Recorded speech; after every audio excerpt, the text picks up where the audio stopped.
지난주에는 죄의 문제를 살펴보았습니다. 하나님께서 우리를 창조하시되 그 놀라운 하나님의 계획과 목적을 위해 창조하셨는데 인간이 타락함으로 하나님 중심적인 삶에서 자기 중심적인 삶으로 죄악에 빠짐으로 하나님께서 예비하신 하나님의 놀라운 생명에서 떨어지게 되었다는 부분을 살펴봤습니다. 오늘은 그 연장선상에서 사과 죄의 결과를 살펴보겠습니다. 죄의 결과.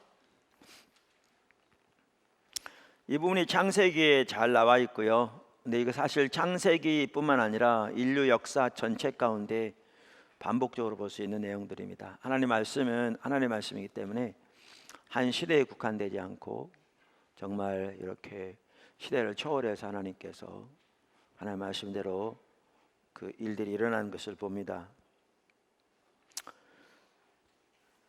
앞에 살펴본 것처럼 하나님께서 인간에게 놀라운 축복을 주셨습니다. 그런데 인간에게 죄가 들어왔습니다. 그리고 죄의 결과는 참으로 심각했습니다. 그것은 모든 것들을 다 망쳐놓았다고 표현할 수 있겠죠. 그것은 하나님께서 인간에게 주신 그 모든 축복을 그들에게서 송두리째 빼앗아갔습니다. 그 죄의 심각성을 그 중에 그 일부를 잘 볼 수 있는 구절이 인류의 타락에 대해서 기록하고 있는 창세기 3장입니다. 창세기 2장 17절에 보면 아담과 하와가 선악을 알게 하는 나무의 열매를 먹으면 어떻게 될 거라고 그랬죠? 다시 말하면 죄를 지으면 반드시 죽으리라 이렇게 말씀하셨죠. 거기 성경 구절 선악을 알게 하는 나무의 열매를 먹지 말라 내가 먹는 날에는 반드시 죽으리라 하시니라. 로마서 6장 23절에 보면 죄의 삭이 무엇입니까? 사망입니다. 우리 잘 아는 구절이죠. 죄의 삭은 사망이요. 하나님은 인간에게 죄를 지으면 반드시 죽으리라고 말씀하셨습니다. 그리고 성경은 여러 곳에서 죄의 삭은 사망이라고 분명하게 말하고 있습니다. 그러니까 죄의 결과를 한마디로 표현하면 사망입니다. 그러니까 그 전체를 한마디로 요약하면 사망입니다. 자, 이제 그것을 이제 하나하나 몇 가지 구체적으로 좀 살펴보면요. 첫째, 인간은 하나님과의 친밀한 교제에서 떨어지게 되었습니다. 우리가 앞에서 이렇게 하나님께서 인간을 창조하신 목적과 의도에 대해 살펴봤듯이 하나님이 인간을 창조하시되 하나님과 친밀한 교제를 나눌 가족으로 창조하셨습니다. 그리고 타락하기 전 인간은 하나님과 친밀한 교제를 누렸습니다. 우리가 이미 본 대로. 그런데 인간은 타락의 결과로 인해서 그 하나님과의 친밀한 교제를 잃어버렸습니다. 아까 창세기 2장 17절에 선악을 알게 하는 나무의 열매, 즉 선악과의 열매를 먹으면 반드시 죽으리라고 그랬잖아요. 그런데 아담과 하와가 나무의 열매를 먹었을 때 바로 죽었습니까? 안 죽었습니다. 그러니까 그 사람들은 그러니까 반드시 죽으리라고 그랬는데 그 죽지 않지 않았느냐 이렇게 생각할 수 있는데요. 그러니까 아담과 하와가 선악과를 먹었을 때 육신적으로는 곧바로 죽지 않았습니다. 그러나 실제로 그들은 그 즉시 죽었습니다.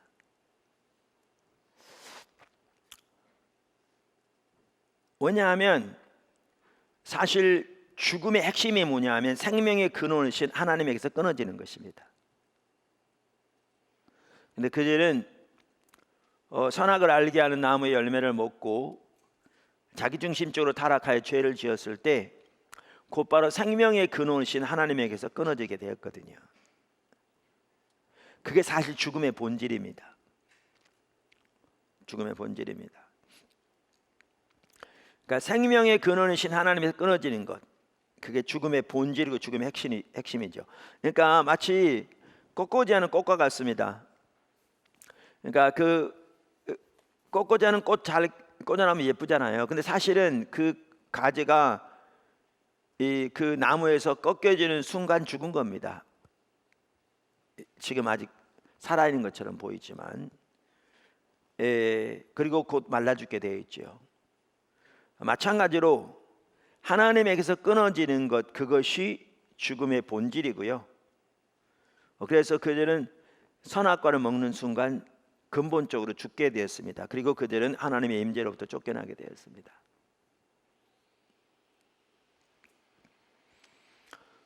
그래서 여기 창세기 3장 23절 24절에 보면 그 부분이 나오죠. 어떻게 그들이 하나님의 임재로부터 쫓겨나게 되었는가.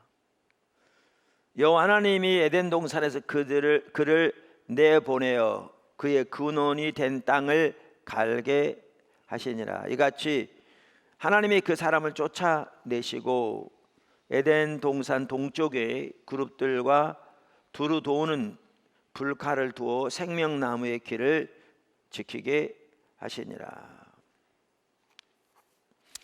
이와 같이 죄의 가장 큰 심각성은 모든 생명의 근원이신 하나님에게서 끊어지는 것입니다. 사실 그거보다 더 큰 죄의 결과는 없습니다. 그것이 가장 큰 죄의 결과입니다. 사실 다른 모든 결과들은 그 인간이 생명의 근원이신 하나님에게서 끊어진 결과에 불과합니다. 다른 모든 결과들은 사실 지옥의 가장 큰 심각성도 영원한 고통이 아니라, 물론 거기에 영원한 고통이 있습니다. 가장 큰 심각성도 생명의 근원이신 하나님에게서 영원히 끊어지는 것입니다. 그게 지옥의 가장 큰 심각성입니다. 이와 같이 인간은 하나님과의 친밀한 교제에서 떨어지게 되었습니다. 지금 다시 말하면 하나님 임재에서 떨어지게 되었습니다. 지금 아래층 공사하느라고 그렇습니다. 두 번째, 인간에게서 하나님의 모든 생명이 거쳤습니다. 그러니까 가장 근본적인 문제가 금방 말씀드린 대로 생명의 근원이신 하나님이 끊어지게 되었고요. 이제 나머지 결과들은 거기서부터 파생합니다. 거기서부터 파생합니다. 그래서 죄의 결과 중에 핵심적인 하나는 인간에게서 하나님의 모든 생명이 거치게 되었다. 그러니까 우리가 하나님께서 인간에게 의도하신 삶은 생명이라. 그러니까 처음부터 우리가 이미 살펴봤죠. 그러니까 신명기 30장만 하더라도 내가 너희 앞에 생명과 복 한쪽에는 다른 한쪽에는 사망과 화를 두었다 그러시면서 너희와 너희 자손이 살기 위해 생명을 택하라. 그러니까 인간을 향한 혹은 하나님의 백성을 향한, 또한 보다 구체적으로 그 하나님의 계획은 처음부터 하나님의 생명이었던 걸 볼 수 있죠. 그리고 우리가 이미 살펴본 대로 그 생명은 하나님의 실제적인 역사라. 그러니까 왜냐하면 그 신명기 30장만 하더라도 생명을 택하라 그러면서 바로 다음 절에 내가 내 생명이다 이렇게 말씀하시잖아요. 그러니까 생명을 택하라는 말은 곧 하나님을 택하라는 말이죠. 하나님 그분이 우리의 생명이신 거죠. 그래서 우리가 거기에 보면 하나님을 택하는 길을 말하잖아요. 한마디로 지르면 하나님 중심적인 삶입니다. 그래서 하나님 중심적인 삶을 살 때 그것이 하나님을 택하는 길이고, 그리고 하나님을 택하면 하나님이 우리와 함께 하시죠.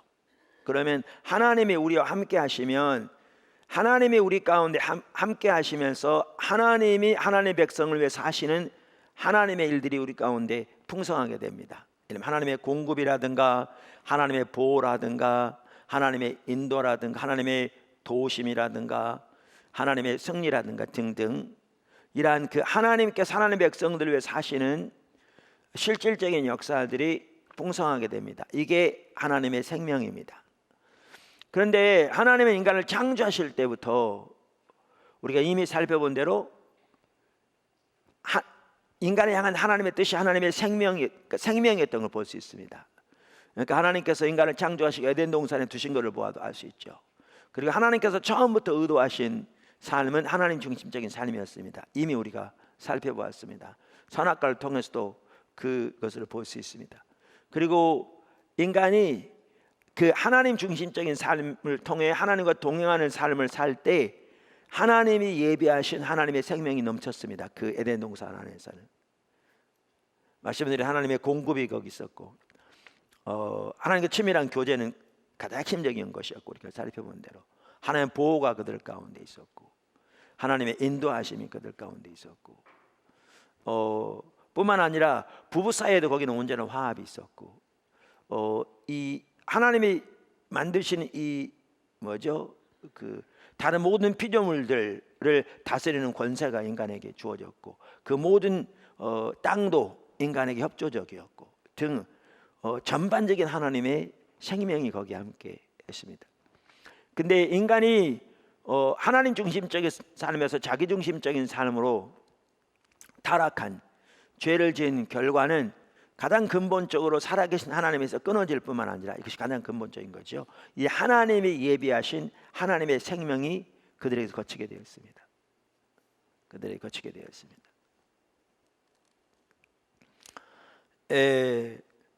그래서 인간은 죄로 인해서 하나님의 생명을 송두리째 잃어버리게 되었습니다. 그래서 인간은 죄로 인해서 하나님께서 인간을 위해 예비하신 하나님의 그 모든 생명을 다 빼앗겼을 뿐 아니라 전인적으로 죽게 되었습니다. 전인적으로 죽게 되었습니다. 그러니까 신명기 30장에서 우리가 이미 살펴본 대로 하나님 한쪽에는 생명과 복, 다른 쪽에는 사망과 화를 두었다고 하시면서 너희와 너희 자손이 살기 생명을 택하라고 그랬잖아요. 그리고 그 생명을 택하는 길이 하나님 중심적인 삶이었습니다. 그리고 그 하나님 중심적인 삶, 거기는 이제 5가지를 쭉 나열하고 있잖아요. 하나님 중심적인 삶에서 떠난 것이 결국 그게 죄죠. 그게 타락의 본질이죠. 그리고 그 결과는 결국 사망입니다. 그 생명의 반대쪽에 있는 사망과 저주, 사망과 화라고 그랬는데 마찬가지죠. 그러니까 하나님께서 인간을 처음 창조하실 때부터 그랬고, 하나님께서 인간을 하나님께로 구속하시기 위해서, 구원하시기 위해서 하나님을 위한 한 백성을 세우셨을 때에도 마찬가지고 동일한 일들이 일어나고 있는 것을 볼 수가 있습니다. 이와 같이 인간이 하나님에게서 이렇게 떠남으로 하나님의 모든 생명이 거치게 되었는데, 우리는 그것을 창세기 3장에 나오는 아담과 하와의 모습에서 잘 볼 수 있습니다. 아까 말씀드렸는데 이것이 단순히 그 시점에만 일어난 것이 아니라 인류 역사 내내 동일하게 일어난 것임을 볼 수가 있습니다. 여러 가지를 볼 수 있습니다. 그 하나하나 설명하자면 사실 길고요. 여러분들이 자세히 그 부분을 살펴보면 좋을 수도 있고요. 몇 가지만 나열하면 그렇습니다. 인간은 정서적으로 병들게 되었습니다. 거기 보시면, 그러니까 아담은 하와에게, 하와는 뱀에게 각각 자기의 죄와 잘못을 전가하는 그들의 태도를 보십시오. 그들이 정서적으로 병든 걸 볼 수 있죠. 뿐만 아니라 인간은 관계적으로 병들게 되었습니다. 선악과를 따먹고 난 후 그들은 부끄러워서 나뭇잎으로 하체를 가렸습니다. 이걸 보고 쉽게 말하면 문선명이라든가 또 여러 이단 단체에서 이것을 왜곡시켜서 정말 음란한 교리를 만들어내죠. 그래서 그들은 하와가 그 사탄과 성적인 관계를 가짐으로, 거기에 성적인 관계를 가짐으로 인류가 타락하게 되었다. 그래서 부끄러워서 거기를 가렸다. 그런데 거기 가린 게 사실 하와만 가린 게 아니었거든요. 아담도 가렸거든요.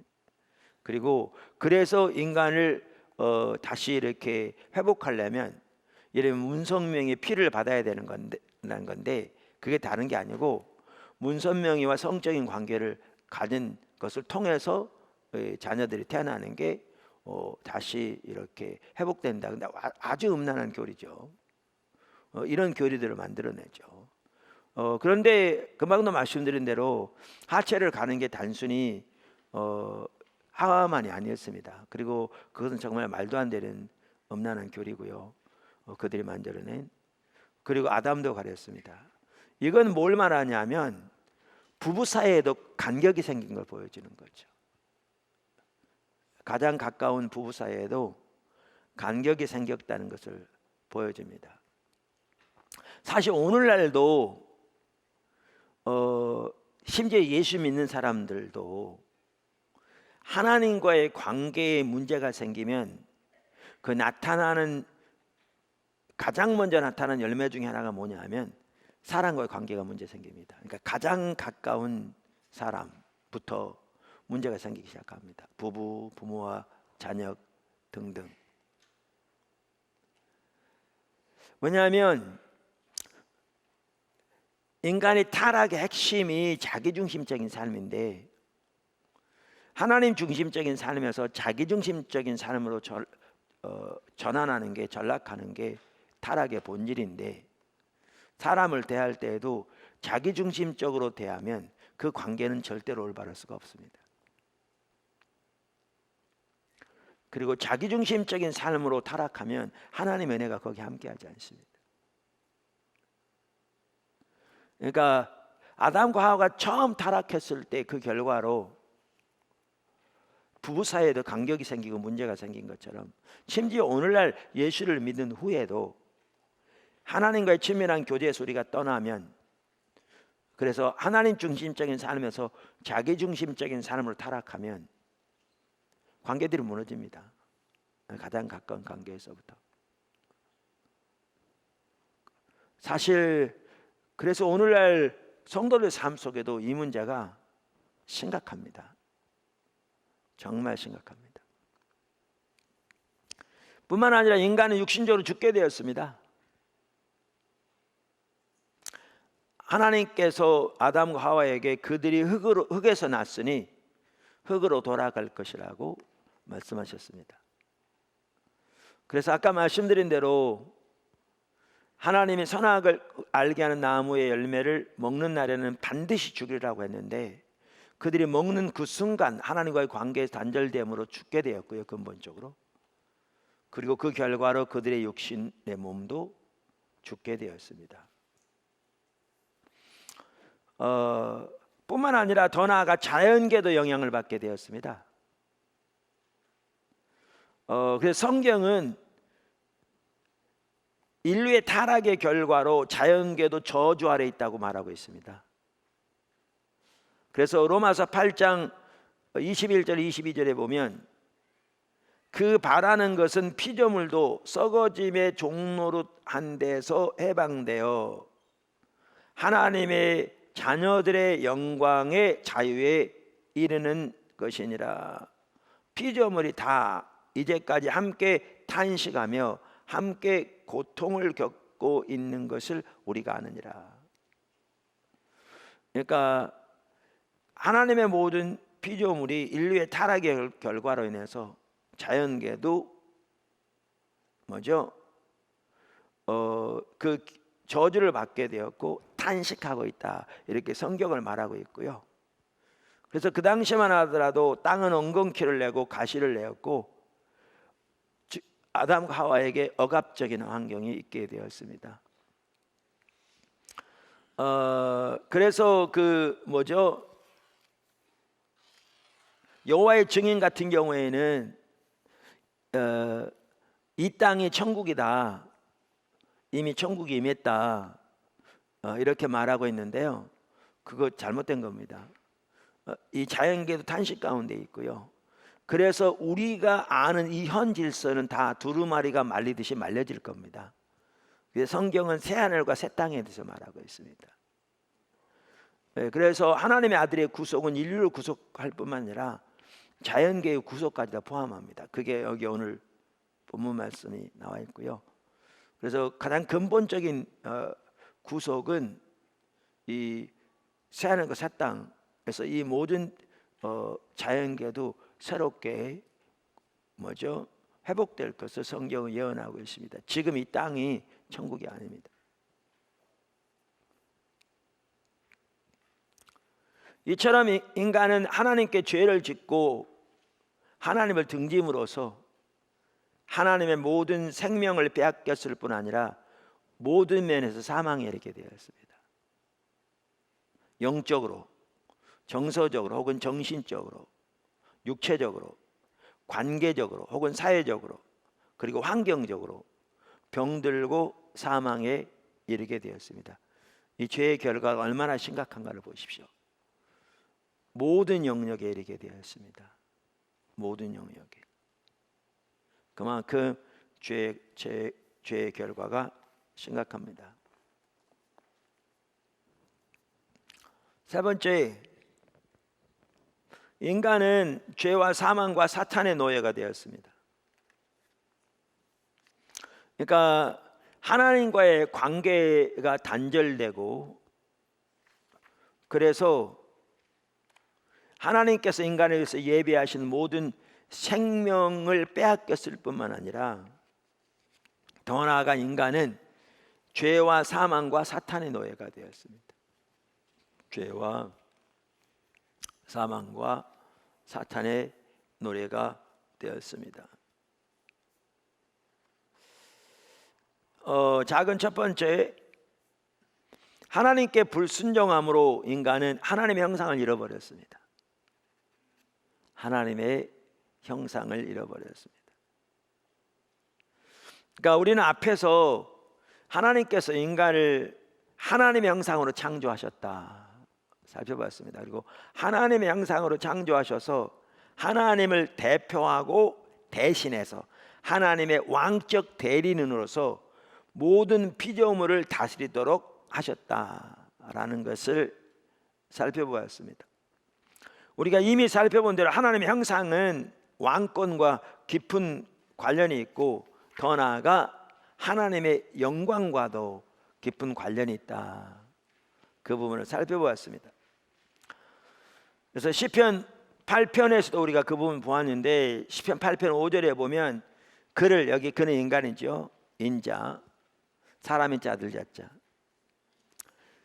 그를 하나님보다 조금 못하게 하시고, 근데 뭐죠? 여기에 하나님보다라고 우리말 번역했는데, 제가 사람이라고 그랬는데 지난주에 그랬더니 원래 원문에는 엘로힘이라는 하나님이라는 단어를 합니다. 근데 여기에 보면 하나님을 가리키는 게 아니고 사람을, 그러니까 천사를 라고 해석하는 것이 더 좋기 때문에 일반적으로 성경들이 그렇게 번역하고 있다. 제가 그렇습니다. 제가 이번에 원문을 못 봐서 제가 지난 이렇게 말씀드렸는데요.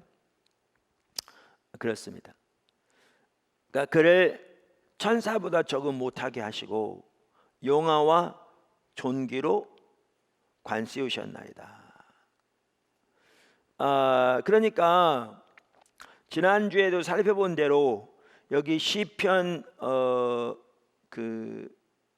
8편에 보면 하나님의 형상이라는 단어는 나오지 않지만 그 배후에 창세기 2장이 들어있는 것은 명백하게 볼 수 있다.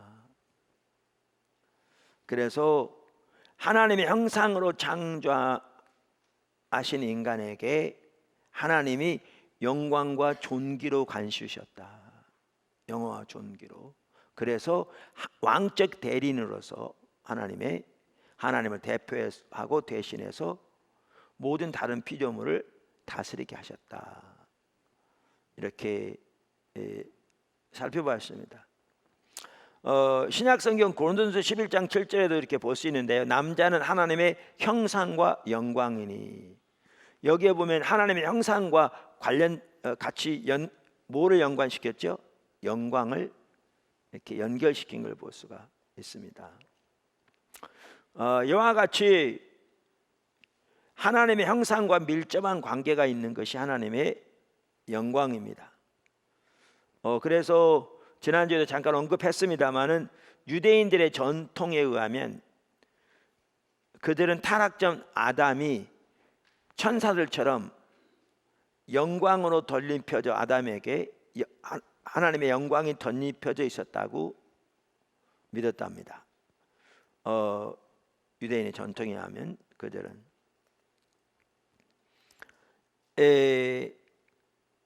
그래서 시편 8편의 기자가 놀랄 만큼 그 무한하신 그 창조의 하나님이 그 나약한 인간에게 그분의 통치와 영광을 관세우신 것이죠.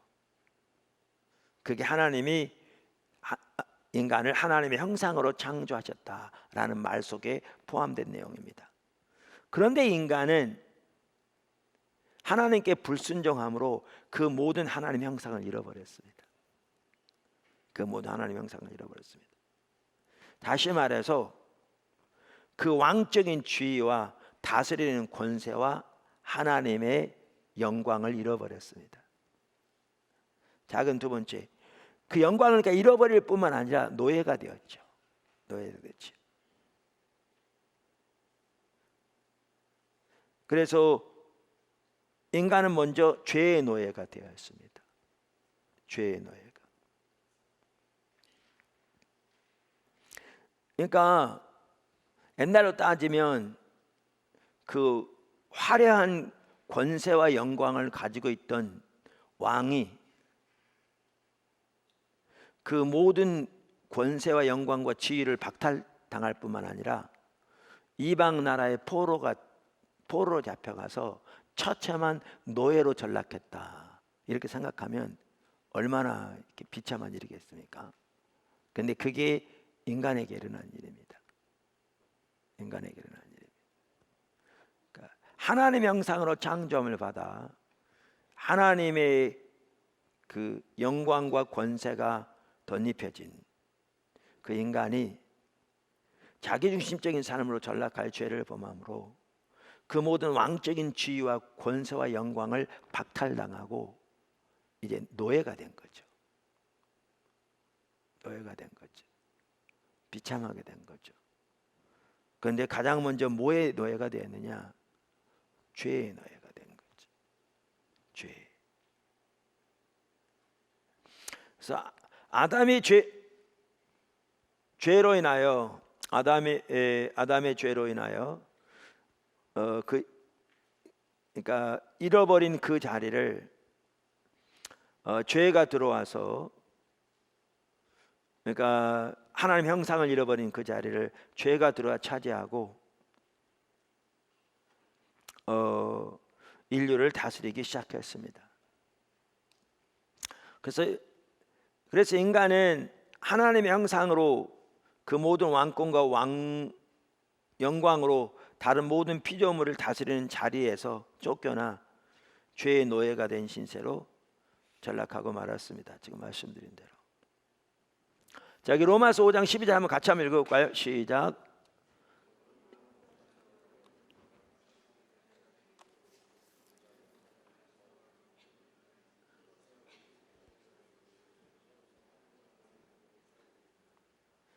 예, 여기 그러므로 한 사람으로 말미암아, 여기 한 사람은 누구를 가리키죠? 아담을 가리킵니다.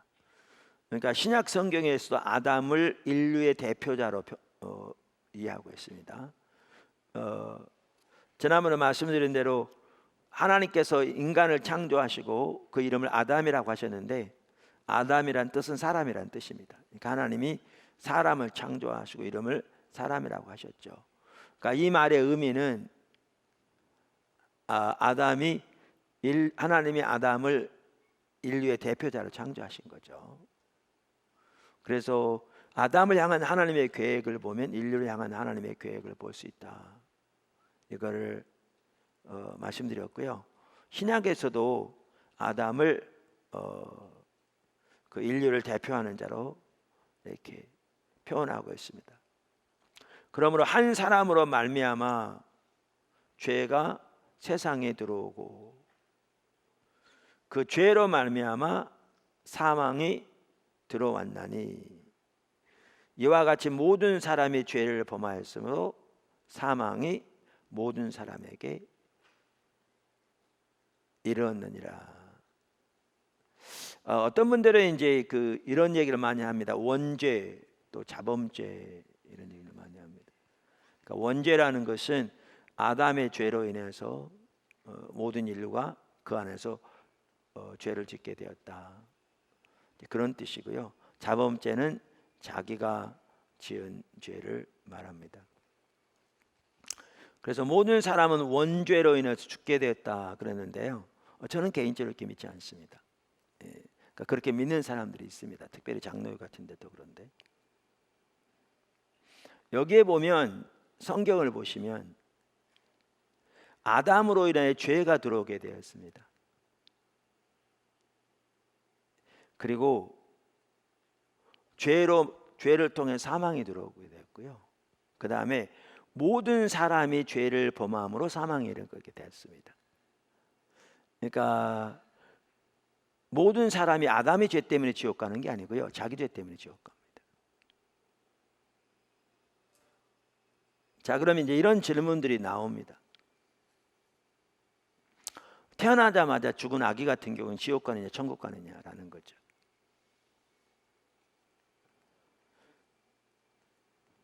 아담의 죄 때문에 우리가 지옥 간다고 믿는 사람은 태어나서 바로 죽은 아기도 아담의 죄 때문에 지옥 간다고 믿는 거죠. 근데 저처럼 아담으로 인해 죄가 들어오고 그래서 죄가 온 인류를 다스리게 되었고 죄로 인해 사망을 오게 되었는데, 인간은 태어날 때부터 죄의 영향력 아래 태어나는 거죠. 그런데 그들이 지은 죄로 인해서 지옥 갑니다. 심지어 구약에서부터 부모의 죄 때문에 자녀가 형벌 받지 않고요, 자녀의 죄 때문에 부모가 형벌 받지 않습니다. 그렇게 믿는 사람들은 태어나서 죄도 모를 때 죽은 아이들을 지옥 갔다고 믿지 않습니다. 근데 저처럼 믿는 분들이 많습니다.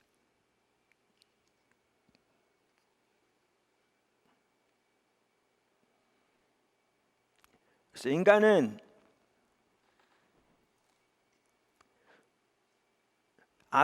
그러니까 아담의 범죄로 인해서 그 하나님의 형상의 자리를 빼앗기게 되고, 그러니까 하나님의 모든 피조물을 다스리는 자리를 빼앗기고, 그 대신 죄가 들어와서 죄가 다스리는, 그리고 인간은 그 모든 왕권과 영광을 빼앗기고 죄의 노예로 전락하는 신세가 되고 말았습니다.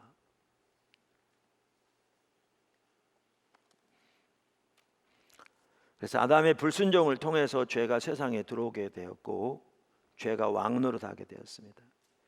다시 말해 죄가 통치하고 다스리게 되었고 인간은 그 노예가 되었습니다. 그래서 모든 인간은 죄를 지음으로 죄의 노예가 되었습니다. 그래서 로마서 5장 21절 이렇게 말하죠. 이는 죄가 사망 안에서 왕노릇 한 것 같이, 이렇게 말하고 있고요. 요한복음 8장 34절도 예수께서 대답하시되 진실로 진실로 너희에게 이르노니 죄를 범하는 자마다 죄의 종이라, 이렇게 말씀하셨습니다. 이와 같이 인간은 죄의 노예가 되었습니다. 작은 세 번째, 인간은 사망의 노예가 되었습니다. 질문 있으면 하세요. 자, 중간중간에 제가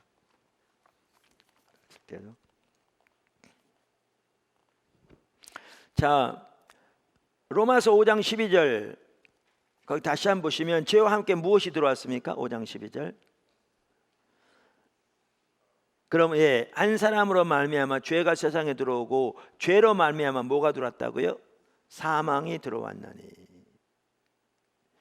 이와 같이 모든 사람이 죄를 지었으므로 사망이 모든 사람에게 이르렀느니라.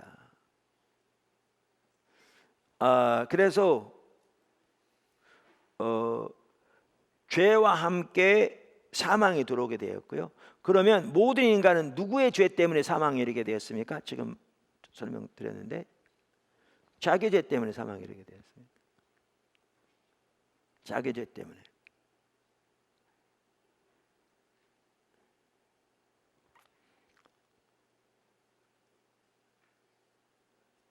그래서 아담의 불순종으로 인해 죄가 세상에 들어오고 모든 사람이 죄를 짓게 되었습니다. 그 결과 모든 사람이 자기 죄로 인하여 사망에 이르게 되었습니다. 그래서 로마서 5장 17절 이렇게 말하죠. 한 사람의 범죄로 말미암아 사망이 그 한 사람을 통해서 왕노릇 하였은즉 더욱 은혜와 의의 선물을 넘치게 받는 자들은 한 분 예수 그리스도를 통하여 생명 안에서 왕노릇 하리로다. 자, 여기에 보면 한 사람이 여기 누구죠? 로마서 5장 17절 한 사람이 아담. 그 다음에 여기 그 아담을 누구와 지금 대조하고 있습니까? 예수 그리스도. 그래서 성경에 의하면 아담이 첫 번째 아담이고 두 번째 아담이 누구예요? 예수님이죠. 대조하고 있습니다. 그러니까 한 사람 아담의 죄로 인해서 뭐가 들어오게 되었습니까? 사망에 들어오게 되었고, 그 한 사람의 죄를 통해서 사망 죄 뭐죠? 그러니까 범죄로 말미암아 사망에 같이 들어와서 사망이 왕노릇하게 되었다. 그러면서 이제 둘째 아담인 예수님을 통해서 뭐가 들어오게 되었다고요? 생명이 들어오게 되었다. 그래서 예수님 안에서 생명이 왕노릇한다 이렇게 말하고 있는데, 만약에 아까 5장 17절에 아까 아담의 죄 때문에 모든 사람이 그 원죄 때문에 다 죽게 되었다 이렇게 말하면요, 이 구절에다 그대로 적용하면 예수님 때문에 모든 사람이 다 생명이 그들의 삶 속에 왕노릇하게 되었다 이렇게 말해야 되거든요. 근데 그 말은 틀리거든요. 그렇게 믿는 사람들이 있습니다. 근데 잘못된 거죠.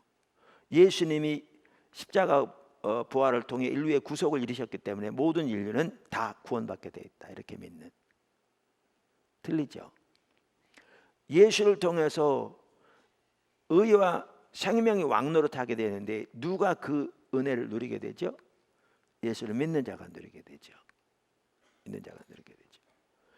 그러니까 아담의 범죄를 통해 죄가 들어오고 죄와 함께 사망이 들어와서 죄와 사망이 왕노릇하게 되었고요, 모든 인류는 죄를 범함으로 사망에 이르게 되었습니다. 자기 죄로 인해 영원한 사망 가운데 들어갑니다. 반면에 예수 그리스도를 통해서 생명이 왕노릇하게 되었고요, 예수를 믿는 자가 그 은혜를 누리게 되지요. 이와 같이 로마서 5장 17절에 의하면 또한 사망이 왕노릇하게 되었습니다. 그래서 모든 사람이 자기의 죄로 인해서 사망에 이르게 되었고, 그래서 죄와 사망이 함께 왕노릇하게 되었습니다. 다시 말해서 사망이 인간을 지배하고 다스리게 되었습니다.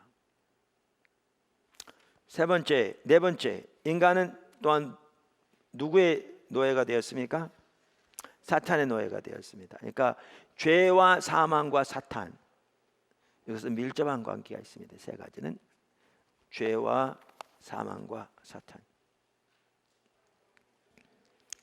하나님께서 아담에게 주신 권위와 영광을 아담이 하나님께 불순종하고 사탄에게 순종함으로써 사탄에게 넘겨주었다는 사실 살펴보았죠. 그렇죠?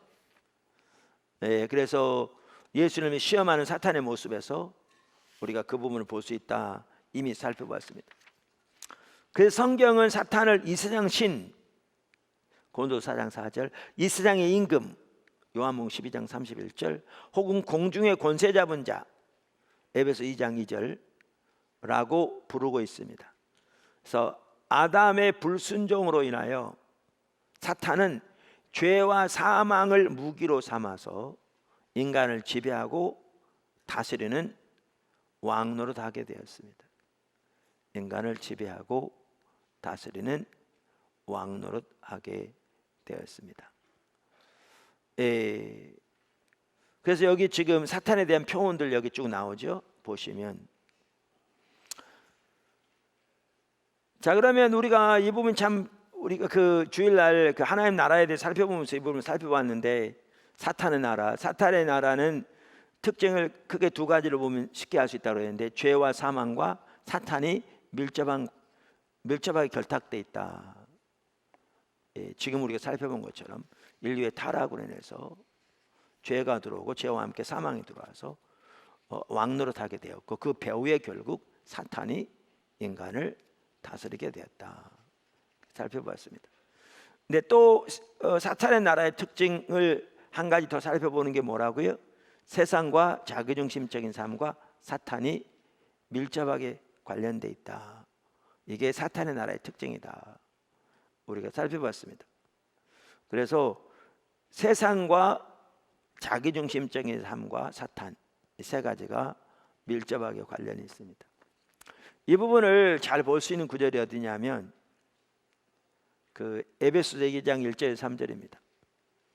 여러분들이 개인적으로 이렇게 성경 공부할 때는요, 지금처럼 이렇게 할 게 아니라 이렇게 앉아서 상대방의 성경 구절을 읽게 하고, 여기 질문도 이렇게 물어보고 답하고, 이렇게 하면서 하나하나 풀어가면 훨씬 좋을 것입니다. 자, 에베소 2장 1절 3절 한번 먼저 볼까요? 그는 허물과 죄로 죽었던 너희를 살리셨도다. 그때 너희는 그 가운데 생하여, 여기 그 가운데는 뭘 말하는 거예요? 허물과 죄 가운데 행하여 이 세상 풍조를 따르고 공중의 권세 잡은 자를 따랐으니 곧 지금 불순종의 아들들 가운데 역사하는 영이라. 여기에 공중의 권세 잡은 자는 결국 누구를 가리킵니까? 사탄을 가리키는 거죠. 전에는 우리도 다 그 가운데서 우리의 육체의 욕심을 따라 지내며 육체와 마음에 원하는 것을 하여 다른이들과 같이 본질상 진노의 자녀였더니. 자, 먼저 이 구절은 어떤 사람들의 삶에 대해서 말합니까? 이 구절에 보면 그 에베소 교회 편지하면서 한 내용이거든요. 그러니까 허물과 죄로 죽었던 너희를 살리셨도다. 그러니까 이 구절은 그때란 말은 허물과 죄로 죽어 있었던 때. 그러니까 이 구절은 어떤 사람들의 삶에 대해서 말하고 있는 구절인가 하면, 그러니까 에베소 교회 성도들이 예수님을 믿어 구원 얻기 전에 이방인으로 살았던 때의 삶을 말하고 있죠.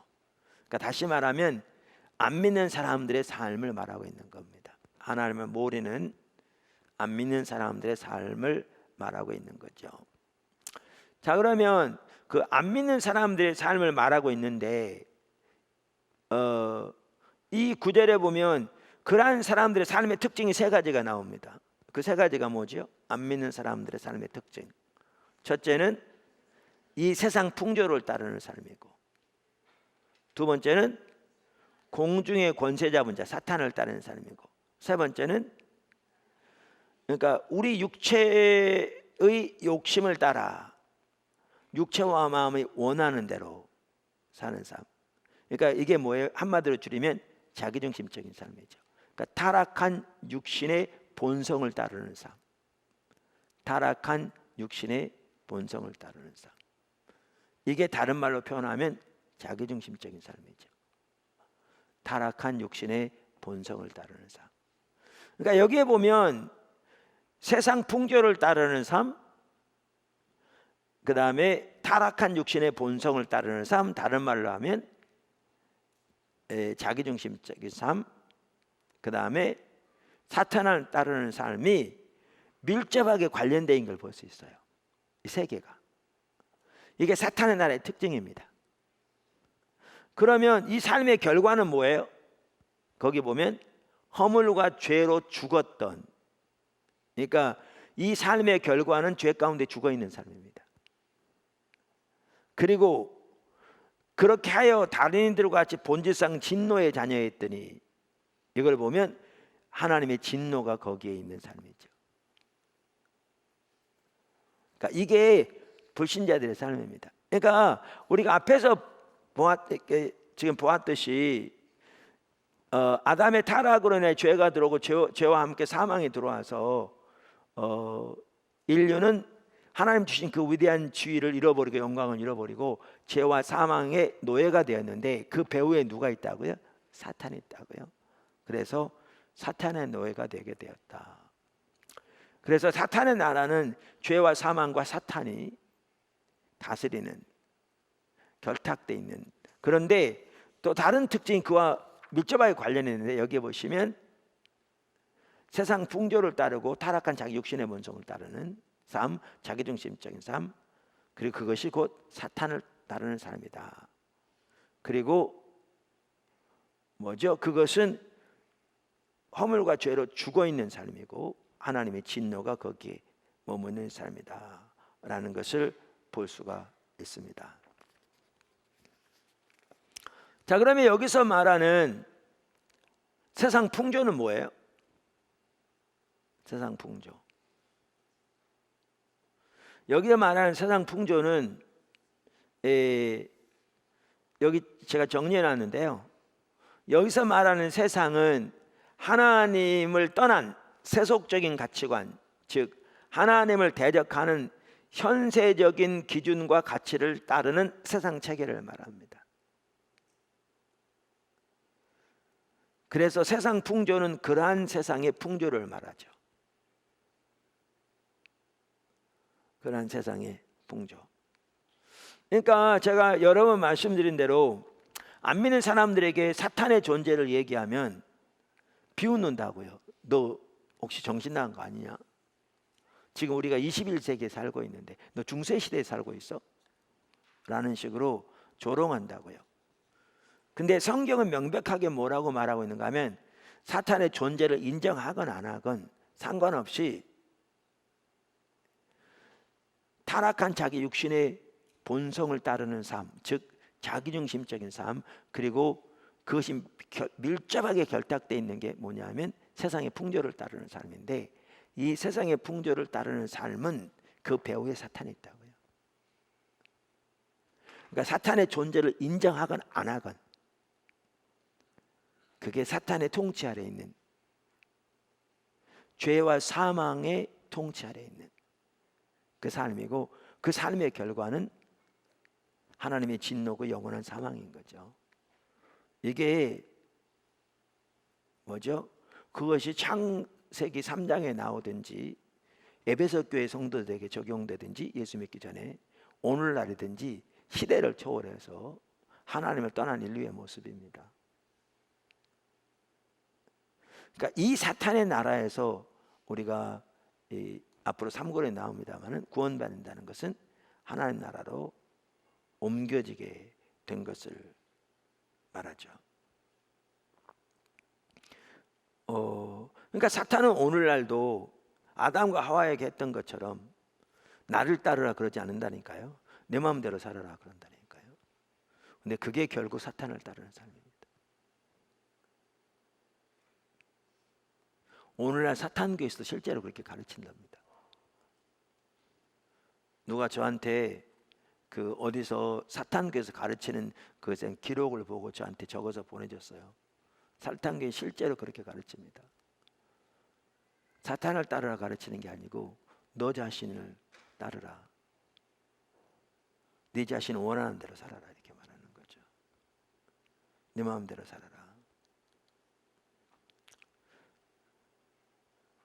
그러나 하나님의 주권을 버리고 자기가 스스로 자기 하나님 되어 자기 마음대로 자기 타락한 육신의 본성과 마음을 따르는 삶은 정확하게 사탄을 따르는 삶이고 사탄의 종된 삶입니다. 그러니까 성경은 이렇게 정말 이렇게 하나님의 말씀으로서 인간의 상태를 정확하게 표현하고 있습니다. 인간의 상태를 정확하게 표현하고 있습니다.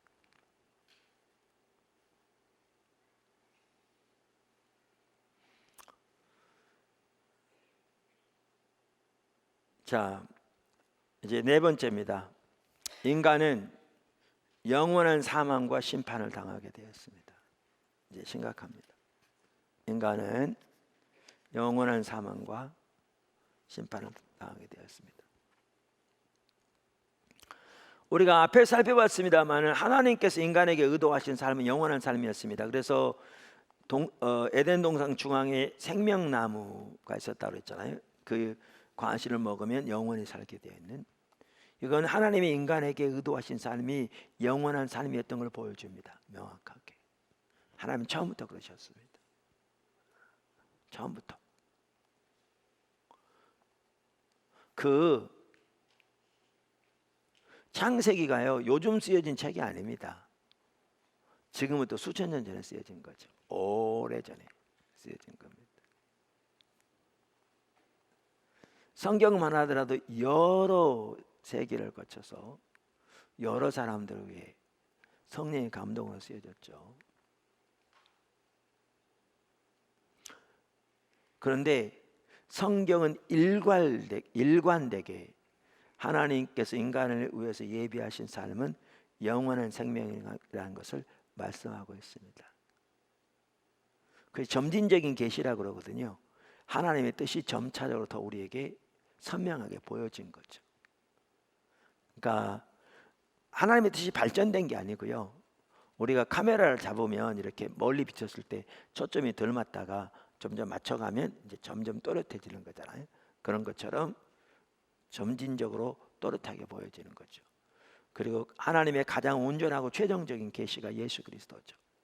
하나님이 오셔서 하나님을 계시하신 거니까, 성경대로.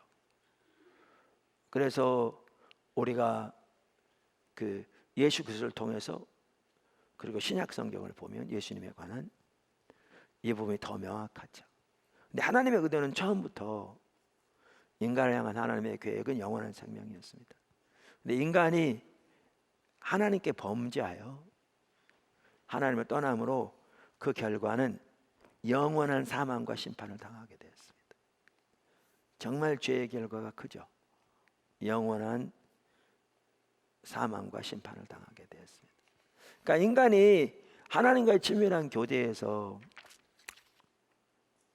이렇게 그것을 박탈당할 뿐만 아니라 하나님께서 인간에서 예비하신 하나님의 모든 생명을 빼앗길 뿐만 아니라 하나님 주신 권세와 영광을 잃어버리고 죄와 사망과 사탄의 노예가 되었을 뿐만 아니라 더 나아가 인간은 영원한 사망과 심판을 당하게 되었습니다. 이게 심각하죠.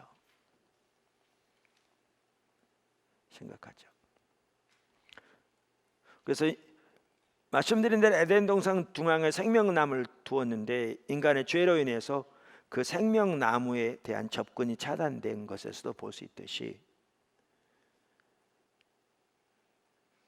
그렇습니다. 그뿐만 아니라 아까 우리가 살펴봤죠. 선악을 알게 하는 나무의 열매를 먹는 날에는 반드시 어떻게 하리라? 죽으리라. 근데 그 죽음을요, 이렇게 크게 세 가지를 의미한다고 볼 수 있어요. 그러니까 아까 죄의 삭은 사망이라고 그랬잖아요. 죽음에 이르게 되었다 그랬는데 그 죽음을 크게 세 가지로 말할 수 있습니다. 이제 이게 심각합니다. 사실은 성경에 보면 하나는 뭐죠? 지금 말씀드린 하나님의 관계 단절, 이게 가장 근본적인 죽음입니다. 생명의 근원이신 하나님에게서부터 단절되는 거죠. 말씀드렸잖아요. 지옥이요, 영원한 고통이 있습니다. 근데 거기에 영원한 고통보다 더 심각한 게 하나님과 영원히 그 관계가 단절되는 겁니다. 거기서는 이게 가장 심각한 거죠. 그러니까 하나님과의 관계 단절, 그게 죽음의 핵심입니다. 본질이죠. 근데 또한 죽음은 또 뭘 가리킵니까? 육체적인 죽음. 인간은 그래서 육체적으로 죽게 되어 있었습니다. 흙으로서부터 왔으니 흙으로 돌아가게 되어 있죠. 근데 더 심각한 게 있습니다. 그게 뭐냐면 지옥의 형벌로 인한 영원한 죽음이죠.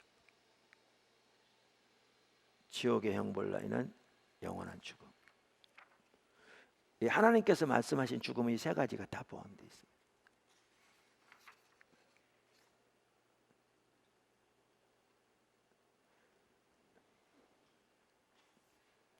그래서 죄로 인해서 가장 근본적으로 하나님과 관계가 단절되었을 뿐만 아니라 육신적으로 죽게 되었죠. 그것이 죄의 결과였습니다. 그런데 더 나아가 인간은 죄로 인해서 영원한 사망과 심판을 당하게 되었습니다. 이게 죄의 결과입니다. 자, 요한계시록 여기 20장 10절 한번 보시죠. 같이 읽어볼까요? 시작. 또 그들을 미혹하는 마귀가 불과 유황못에 던져지니 거기는 그 짐승과 거짓 선지자도 있어 세세토록 밤낮 괴로움을 받으리라. 자, 14절 시작. 사망과 음부도 불못에 던져지니 이것은 둘째 사망이라 곧 불못이라. 그 다음에 15절 누구든지 생명책에 기록되지 못한 자는 불못에 던져지더라. 자, 여기 보면 여기에 불못은 영원한 지옥을 가리키는데요, 거기에 세세토록 밤낮 괴로움과 고통이 있는 지옥을 가리키는데, 여기 지옥에 가장 먼저 누가 던져집니까? 마귀가 던져집니다. 사탄이. 그러니까 사탄의 운명이 이미 결정되었습니다. 예수 모실 때 이게 집행됩니다. 사실 지옥은 사탄과 그 세력들을 위해 예비된 곳입니다. 원래 거기 나와 있는 것처럼. 그래서 사탄과 사탄의 세력들은 그곳에서 영원히 고통을 당하게 될 것입니다. 성경은 그것을 둘째 사망이라고 표현합니다. 그리고 그 지옥에 사탄이 던져지, 또 누가 무엇이 던져진다고 그랬어요? 사망과 음부도 그곳에 던져질 것이라고 말합니다. 성경에서 죽음을, 우리는 이제 죽음하면 단순히 생명이 끊어지는 걸 말하잖아요. 근데 성경은 죽음을 하나의 실체로 표현하고 있습니다. 실체로. 어떤 분 같은 경우에 치유를, 하나님께서 그분을 통해 많은 치유를 이렇게 행하셨는데, 병원에 갔을 때 죽음이 임박한, 의학적으로는 소망이 없는 이런 사람들을 위해 기도할 때 어떨 때 하나님께서 먼저 그 사람을 압박하고 있는 죽음의 세력을 묵게 하시고 기도하셨을 때 놀라웠게 치유되게 하시는 그런 일을 경험했다고 그렇게 책에 쓴 것을 제가 보았습니다. 우리는 죽음하면 생명이 끊어지는 걸 죽음이라고 그러는데, 성경은 죽음을 하나의 실체로 다루고 있습니다. 실체로. 성경 전체가. 그런데 아까 그런 내용을 보아도 성경이 훨씬 정확한 걸 볼 수 있죠. 실체로. 근데 그 죽음이 그날에는 어디에 던져집니까? 불못에 던져집니다. 죽음이. 음부와 함께. 그래서 새하늘과 새 땅에는 죽음이 없습니다. 거기는 죄도 없고 거기는 사탄도 없습니다. 죽음이 던져집니다. 자, 끝으로 그 불못 가운데 누가 던져진다고 여기 보면 생명책에 기록되지 못한 자, 다시 말하면 구원받지 못한 사람이 던져집니다. 이게 심각한 거죠. 심각한 거죠. 하나님의 말씀이 우리에게 명확하게 보여줍니다. 우리는 그 실체를 아직 잘 모릅니다. 그러나 우리는 하나님의 말씀을 믿을 만한 확실한 근거가 있습니다. 증거들이 있습니다. 그 말씀이 명확하게 이 부분을 말하고 있습니다.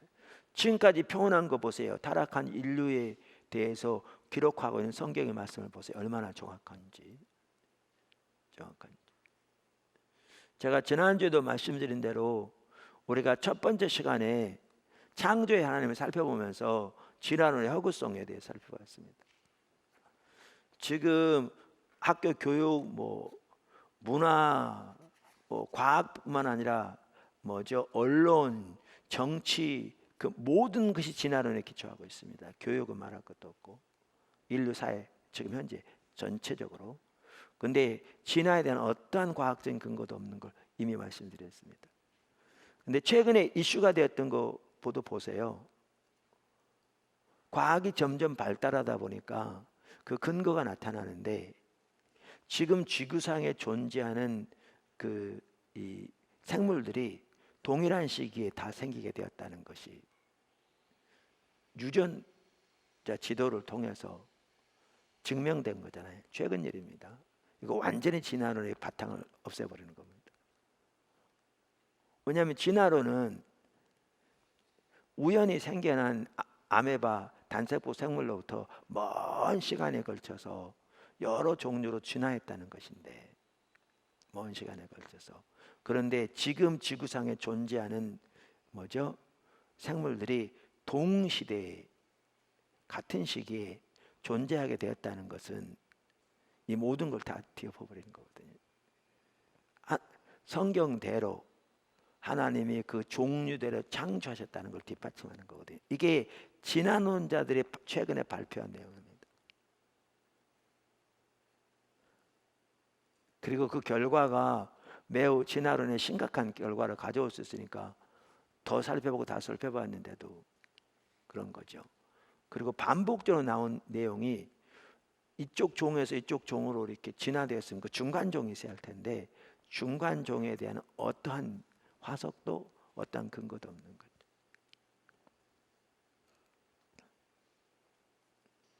하나님의 말씀은 또렷하게 우리에게 창조 하나님을 말씀하고 있습니다.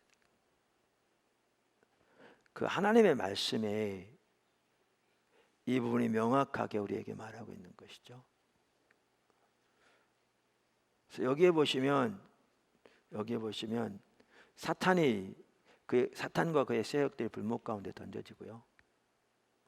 그 다음에 죽음이 거기에 불목 가운데 던져집니다. 성경은서 죽음은 실체입니다. 단순히 빛이 없는 걸 말하는 게 아닙니다. 그러니까 생명이 없는 걸 말하는 게 아닙니다. 생명이 끊어지는 걸 말하는 게 아닙니다. 실체입니다. 그리고 마지막으로 거기에 구원받지 못한 자들이 들어갑니다. 왜 들어갑니까? 죄의 결과로 들어가는 거죠. 아까 죄의 싹은 뭐요? 사망이요 그랬는데, 사망은 세 가지라니까요. 처음부터 하나님, 생명의 근원이신 하나님부터 단절되는 게 사망이고요. 그 결과로 찾아온 것이기도 하지만 흙으로 돌아가도록 육신적으로 죽게 돼 있고요. 그 이후에 영원한 불목 가운데 던져지는 것, 그것이 또한 사망입니다. 성경이 말하는 사망, 죽음은 세 가지가 있습니다. 요한계시 21장 8절만 보더라도 왜 그 불목 가운데 던져지느냐? 죄 때문에요. 그러나 두려워하는 자들과 믿지 아니하는 자들과 흉악한 자들과 살인자들과 음행하는 자들과 점술가들과 우상숭배하는 자들과 거짓말하는 모든 자들은 불과 유황으로 타는 못에 던져지리니 이것이 둘째 사망이라. 물론 여기에 나오는 죄는 인간의 죄를 다 망라해 놓은 것은 아닙니다. 우리가 죄에 대해서 앞에서 살펴보았습니다.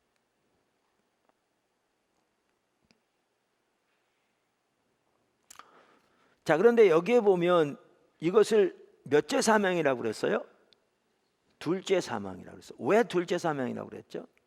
그럼 여기서 말하는 첫 번째 사망은 뭐라는 거예요? 육신적으로 죽는 것을 말하는 거죠. 사실 인간이 육신적으로 죽게 된 것도 죄의 결과입니다. 창세기 3장이 명백하게 말해주고 있습니다. 그래서 둘째 사망이라는 거죠. 어떤 사람들 우리가 세상을 떠나면 모든 것이 끝날 줄로 생각합니다. 그러니까 사는 동안에 인생을 즐기며 살아라, 죽으면 어차피 끝이지 않냐. 그런데 성경은 그렇게 말하고 있지 않습니다. 그래서 이 둘째 사망이 그렇고 첫째 사망은 육신이 죽는 것인데, 히브리서 9장 27절, 한 번 죽는 것은 사람에게 정해진 것이요 그 후에는 심판이 있으리니. 여기 한 번 죽는 것, 이게 뭘 가리켜요? 육신이 죽는 걸 말하죠. 이게 첫 번째 사망입니다. 첫 번째 사망입니다. 그것은 모든 사람이 다 당하게 되었습니다. 물론 하나님께서 예외를 두신 사람도 있습니다. 에녹은 이 사망을 보지 않고 하나님께로 들려 올라갔고요. 엘리야도 이 사망을 보지 않고 들려 올라갔고요. 모세도 지금까지 시체를 그 당시에도 찾지 못했고요. 그래서 예수님 오셨을 때 거기에 변화산에 누가 나타났죠? 모세와 엘리야가 나타났던 것을 볼 수가 있습니다. 이렇게 예외적인 경우도 있었지만 인간은 한 번 죽게 되어 있습니다. 그런데 그것도 뭐의 결과라고요? 죄의 결과입니다. 죄의 결과입니다. 그것은 모두에게 정해진 것입니다. 그런데 그 외에는 뭐가 있다?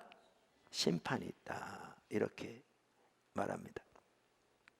그래서 자기의 죄가 용서함을 받지 못한, 다시 말해서 구원받지 못한 사람은 누구의 죄 때문에? 자기 죄 때문에. 아까 계속 말씀드린 것처럼 자기의 죄 때문에, 자기의 죄로 인하여 영원한 불못에, 다시 말해서 지옥에 던져질 것입니다. 성경은 그것을 둘째 사망이라 이렇게 말하고 있습니다.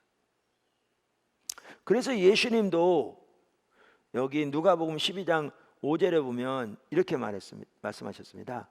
마땅히 두려워할 자를 내가 너에게 보이리니 곧 죽은 후에 또한 지옥에 던져 넣는 권세 있는 그를 두려워하라. 하나님을 표현하기를 어떤 분으로 표현합니까? 죽은 후에 지옥에 던질 권세를 가지고 계신 분이라고 표현합니다.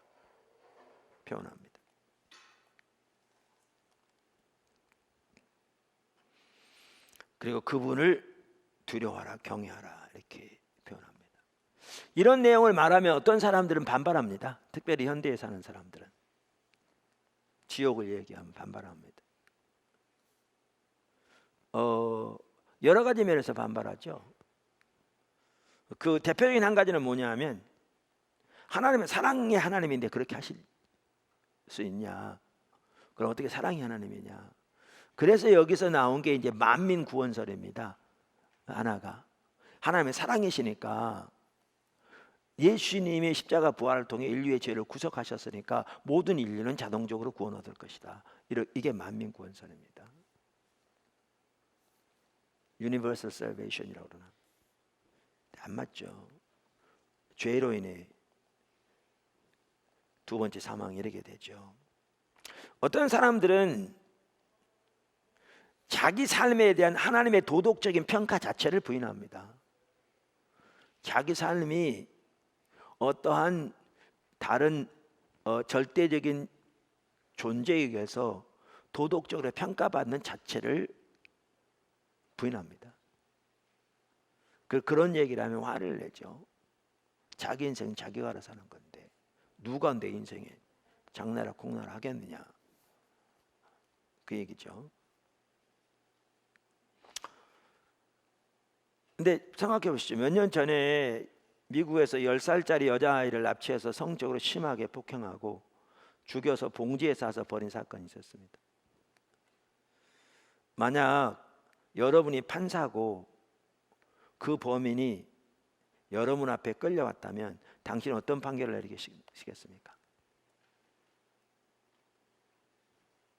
최대한 공정한 판결을 내려서 그 죄의 값을 치르게 하시겠습니까? 아니면 별로 대수롭지 않은 일이고 각자 자기 원하는 대로 사는 일이니까 괜찮다고 풀어주겠습니까?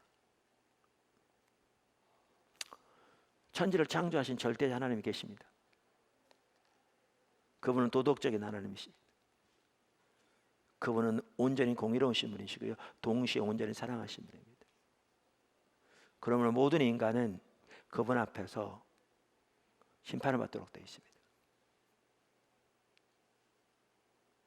그리고 그 죄의 결과는 영원한 사망입니다. 그걸 둘째 사망이라고 표현합니다. 둘째 사망이라고 표현합니다.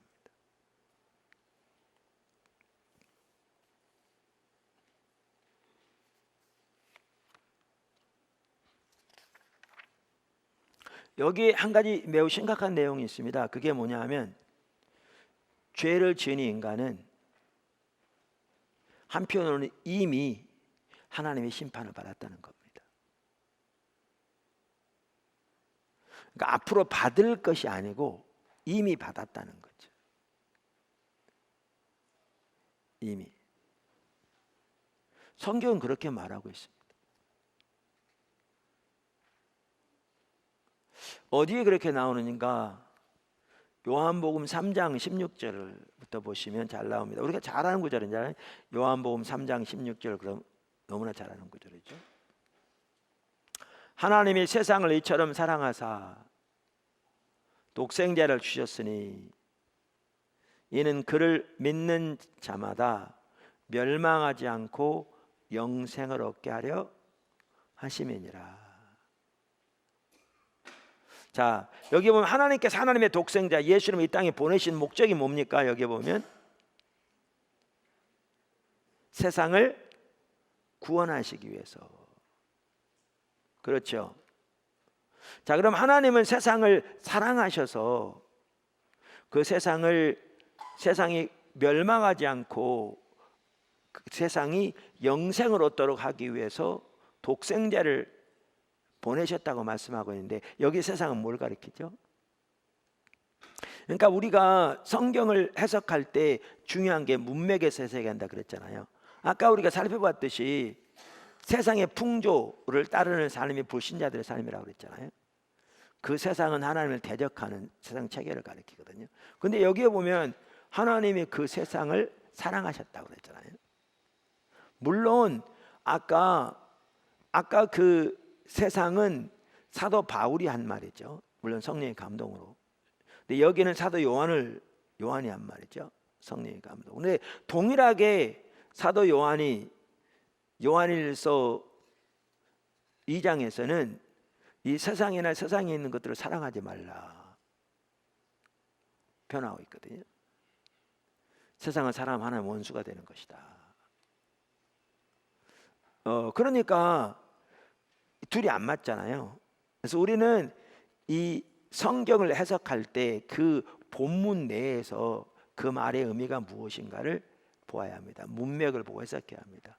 이제 이단들이 이걸 안 하는 게 온갖 자기들의 이단을 만들어내는 거죠.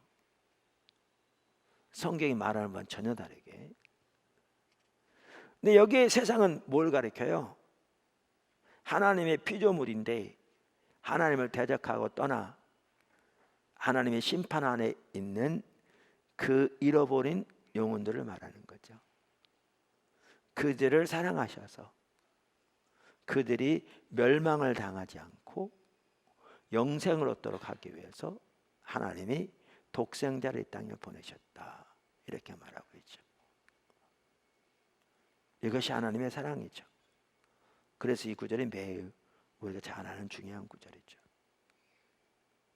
그러면서 그 다음 절을 보시면 하나님이 그 아들을 세상에 보내신 것은 세상을 심판하려 하심이 아니요 그로 말미암아 세상이 구원을 받게 하려 하심이라. 그러니까 하나님의 아들 독생자 예수님을 보내신 것은 세상을 심판하시기 위함이 아니요 세상을 구원하시기 위함이라 그랬습니다. 근데 동일한 요한복음 9장에 보면 예수님이 나는 세상을 심판하러 왔다 그러셨거든요. 그러니까 모든 것을 문맥에서 해석하셔야 합니다. 문맥에서 그 말만 딱 빼가지고 하면 언제는 세상을 심판하러 오시지 않았다고 그랬고 언제는 심판하러 왔다 그러니까 이게 말이 안 맞는 거죠. 문맥을 보셔야 되는 거죠. 늘. 자, 그러니까 그때 다시는 말씀의 의미가 다른 거죠. 구원하기 위해서 왔다. 그러면서 아주 중요한 말이 여기 그 다음 절입니다. 그를 믿는 자는 심판을 받지 아니하는 것이요 믿지 아니하는 자는 하나님의 독생자의 이름을 믿지 아니함으로 벌써 심판을 받은 것이니라. 자, 여기에 보면 그 하나님을 믿지 않는 자들은 앞으로 심판을 받을 것이다 이렇게 기록되어 있습니까? 아니면 벌써 심판을 받았다 이렇게 되어 있습니까? 벌써 심판을 받았다 이렇게 돼 있습니다. 그러면 벌써 심판을 받았다 이 말은 무슨 말입니까? 아까 에베소 2장 1절도 마찬가지죠. 허물과 죄로 죽었던 너희를 살리셨다. 그러면서 다른 이들과 같이 본질상 진노의 자녀였더니 같은 내용인 거죠. 이미 심판을 받았다. 그러면 이 말은 무슨 말인가? 라는 거죠. 여기 제가 책에 쓴 것처럼 우리가 세상 법정의 그 예를 들면 쉬워요. 어떤 사람이 끔찍한 죄를 지었어요. 그래서 사형 선고를 받았습니다. 대법원까지 가서 사형이 확정되었어요. 자, 그러면 그 사람은 이미 사형을 확정된 거죠. 이미 선고가 내려진 거죠. 뭐만 아직 안 됐어요? 집행만 아직 안 됐어요. 목숨은 남아 있지만 아직 부지되고 있지만 사형형은 확정되어서 이미 판결이 났어요. 집행만 안 됐어요. 그것은 언제 집행될지 몰라요. 그러니까 법무장관이 형 집행하도록 사인하면 바로 그때 집행되는 겁니다. 제가 들은 얘기입니다만은 이런 사람들에게 면회가는 거 쉽지 않답니다. 사실 그 사람들은 모든 걸 포기하고 살겠지만 만약에 간수가 그에게 올 때에 사람이 면회 왔다고 알려주러 오는 건지 형 집행 사실을 통보하러 오는 건지 모르는 거잖아요. 왜냐하면 언제 사인할지 모르는 거거든요. 언제. 그리고 법무장관이 그 사람의 형 집행에 대해서 서명하면 곧바로 사형이 집행됩니다. 이걸 이해하면 오늘 이 말씀의 이해를 잘 이해할 수 있어요. 그러니까 하나님을 떠난, 그래서 사탄과 죄와 사망에 노예된 타락한 자기 육신의 본성을 따르는 삶, 자기중심적인 삶, 그리고 세상의 풍조를 따르는 삶, 그 배후에 사탄에 종된 삶인데 그 삶을 살아 하나님의 진노 가운데 있는 사람은 이미 형이 확정된 겁니다.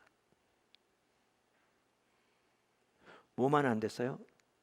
집행만 안 됐을 뿐입니다. 그 집행은 언제 될지 아무도 모릅니다. 하나님이 사인하신 날 집행되는 거죠. 이게 하나님을 떠난 인류가 처해 있는 상태입니다. 하나님 모르는 사람이 처해 있는 상태입니다. 그런데 그렇게 받게 될 사망이 육신의 죽음만이 아니라는 겁니다. 지금 살펴본 대로 이미 살아계신 생명의 근원이신 하나님께로부터 단절되었기 때문에 이미 죽었고요. 한편으로는. 그러나 더 나아가 이제 그 육신의 사망이 집행될 뿐만 아니라 영원한 불못이 예비되어 있는 거죠. 이게 심각한 거죠. 자신들이 육신의 사망이 아니라. 이게 하나님 떠난 인류의 모습입니다. 이게 죄의 결과입니다. 정말 심각하죠.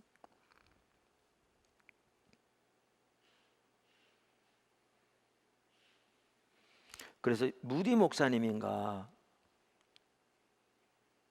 어떤 분에게 이렇게 가서 복음을 전하려고 했는데 다음 주에 가서 복음을 전하려고 미뤘다가 거기에 시장에 큰 불이 나서 그 주간에 그분이 불에 타 죽었다고 그러잖아요. 그래서 그 다음부터는 복음을 전하는 것을 절대 미루지 않았다고 그런 얘기를 한 것 같더라고요. 그런데 이렇게 형이 확정된 사람이 살 수 있는 길이 딱 하나 있습니다. 세상에서도. 그게 뭐냐 하면 대통령의 사면입니다. 특별 사면. 대통령의 특별 사면만이 그러한 사람을 살릴 수 있습니다. 마찬가지로 자신의 죄로 인해 영원한 사망의 형을 이미 선고받은 인간이 살 수 있는 유일한 길은 모든 대통령의 대통령이신 하나님의 특별 사면만 가능합니다. 그 특별 사면이 하나님의 독생자를 믿는 자들에게 주어집니다. 그래서 하나님이 세상을 이처럼 사랑하사 독생자를 주신 것은 세상으로 하여금 심판을 받지 않고 거기에 심판에는 영원한 사망이 포함됩니다. 구원 얻게 하려 함이라 이렇게 말하고 있습니다. 그래서 우리는 복음을 부지런히 전해야 합니다. 기회되는 대로. 언제 사형이 집행될지 아무도 모르니까요. 아무도 모르니까요.